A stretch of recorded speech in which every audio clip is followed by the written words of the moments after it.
சௌந்தர்யா என்னடி பண்ணிட்டு இருக்க? என்ன பண்ணிட்டு இருக்கேன் தெரியுமா?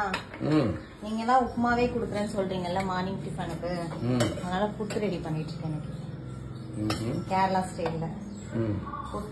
புட்டுக்கு வந்து மாவு பனஞ்சு அதை வேக வைக்கிறதுக்காக வச்சிட்டு இருக்கேன். அதுக்கப்புறம் பாசி பருப்பு வேக போட்டேன். இங்க கூட வந்து தண்ணி சூடேறிடுச்சு. அதுக்கப்புறம் வந்து காலையில குட்டிமாக்கு கொடுக்கறதுக்காக வந்து உருளைக்கிழங்கு கரெக்ட்னேன். அதுக்கப்புறம் கோஸ் சாம்பார் வச்சுட்டேன். சரியா?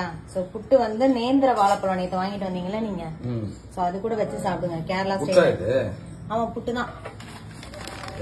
இது வந்து உப்புமா மாதிரி தான் தெரியுது. இத பார்த்தா மறுபடியும் உங்களுக்கு உப்புமா மாதிரி தெரியுதா? அதுதான் உங்களுக்கு புதுசா செஞ்சு கொடுக்கணும்னு நினைச்சேன்ல, அதான் என் தப்பு. இனிமேல் உங்களுக்கு டெய்லி உப்புமா தான். சரியா?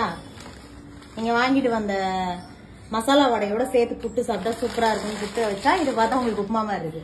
இனிமேல் டெய்லி உங்களுக்கு உப்புமா தான். போங்க. வடைக்கு கஞ்சி தான் கரெக்டா இருக்கும் தெரியுமா? கஞ்சி இருக்கே, நேத்து சாதத்துல தண்ணி ஊத்தி வச்சிருக்கேன். வேணா நீங்க கஞ்சி வச்சுட்டு வடையோட சேர்த்து சாப்பிடுங்க. நீங்க தான் டிசைட் பண்ணணும், புட்டோட சேர்த்து நேந்திர பழமா இல்ல வந்து கஞ்சியோட சேர்த்து வடையான்னு டிசைட் பண்ணிட்டு நீங்க சாப்பிடுங்க. சரியா?